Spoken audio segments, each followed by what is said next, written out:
I remember sitting down in a conference room and watching this purple and blue FPS game on console and scratching my head and saying, was this really going to be it? Was this going to be the thing that defined Xbox? And obviously 10 years later it proves that that was the kind of the seminal moment for us, the beginning of Halo as an Xbox game. Not only did Halo 1 bring the FPS to the console, it also brought story. Cortana. I've spent the last 12 hours cooped up. The combination really established sort of a new genre, if you will, of FPS console story expectation. Halo did a lot of really conventional storytelling through cinematics and cool voice acting and great music, obviously. But I think some of the storytelling that happens in Halo that's most inspiring to me is the storytelling that happens through the environment and the sandbox. Well, you were hit with all this great fiction that you could really kind of delve into and try to understand more about. At the same time, you could just pick it up and play. All of that kind of came together to make a game that had not necessarily was completely different than what previous shooters had done, but got all of its individual formulas so excellently perfect. You had this incredible first-person shooter experience that I don't think anyone had ever even come close to before it. Halo was the beginning of me playing console games with my friends, and that's still how I always think about it.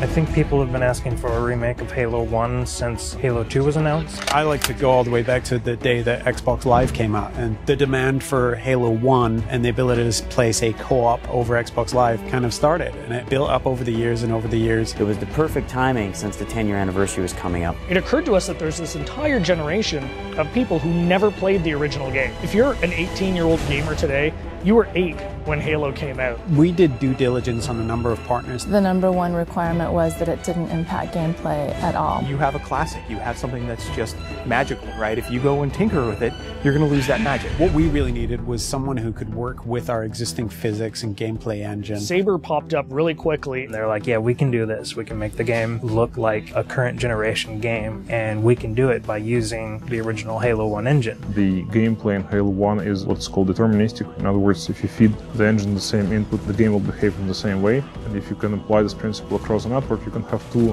game worlds completely in sync. So rather than simulate Halo's original gameplay or Halo's original physics, we're able to actually use them completely. So the car is nice and shiny, but the engine is fairly old, but so we had to make sure that it all kind of fits together. And then we had to speed up the engine to make sure it works in today's world. We've done some deliberate things. The library is easier to navigate now. We use lighting and textures to make it a little bit simpler. The pillars are covered in holograms on one side, or they're more decorated on the other side. From what we've noticed, it actually seems to help people that aren't familiar with the library figure out where they're going. Truth and Reconciliation is one of the best examples I can give. If you come to that first interaction and then you make your way towards a cliff, you can look up and see this unbelievable skybox. And so having all these updated graphics has really made the game, to me, just more immersive. I still remember the first time I saw someone switch their graphics. I didn't know that was actually going to be a feature until I saw someone do it. In a lot of ways, it was a very, very fine balancing act. Because again, we're running all the original Halo 1 animations, so it's the original Halo 1 skeletons for those characters. Needed to be rebound into the updated meshes that we had brought over from Halo Reach and from Halo 3. For example, the Elite actually has an elongated neck, so they're a little bit more squat and compact. Cracking the case in 30 seconds. Welcome back, sir. We'll have you battle ready stat. Master Chief's iconic.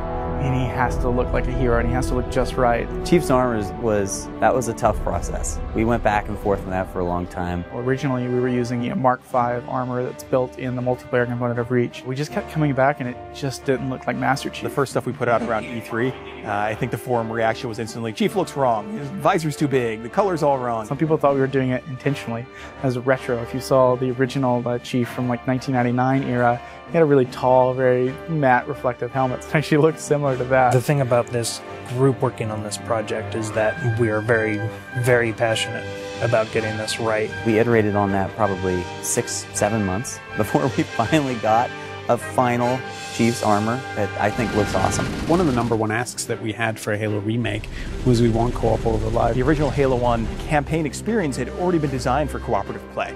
You notice when you're getting out of the initial cryotube, there's actually 2 cryotubes for cinematic. It definitely creates another challenge for us when you're playing with somebody else, but we obviously wanted to support that. The code base was built 10, if not 15 years ago, so we had to figure out how this code base is structured, how it was designed. We had a lot of people work really long hours to make it happen and to really really code it ultimately from scratch. It's pretty seamless, so you'll go into the campaign lobby, and there you'll see your friends who are online playing the game. You fire off an invite to a friend, and they'll be able to join you, allowing you to play what was originally a split-screen cooperative campaign experience, now across live. Skull on. Classically, skulls in Halo tend to affect behavior, which means the AI needs to support those behavioral changes. How do we create something that alters gameplay? Well, one of our fundamental tenets is keeping gameplay the same. Skulls are one of the tools we're giving the player that if they do want to change their gameplay experience a little bit, they can do it. Benefit to this is that most of these skulls are brand new. You've never seen them before, you never played them. Like Malfunction, where random HUD elements disappear whenever you respawn. Boom is a skull that increases the radius of explosions, making explosions more dangerous both for the Covenant and for the player. That in combination with something like Grunt Funeral means that you become very afraid of grunts.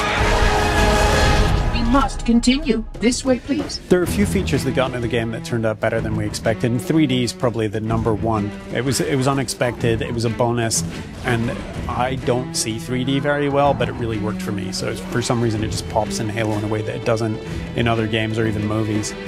Yeah, I'd say the feature that surprised me the most was Connect. So we've got a number of voice commands throughout the course of the game. Things like grenade, reload. At a point during the game when you're playing, you can say analyze, and this mode comes up where you can almost capture items. So you move your cursor over, say, an elite or a grunt, and in the library, you can go in there and see the things you've captured, move the model around in 3D, and it gives you a bit of a breakdown and explanation of what those characters are.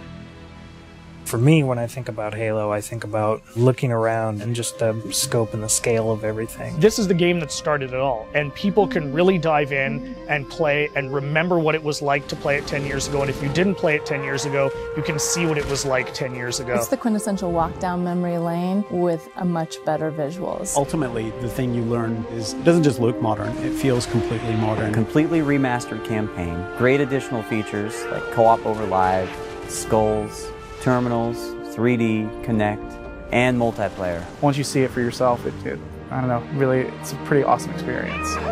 There's a lot of stuff in there for $40. We're actually really excited about the fact that there's so much there, and it's a real smorgasbord of stuff for people who enjoy Halo. One of the best values that you'll find this holiday season by far.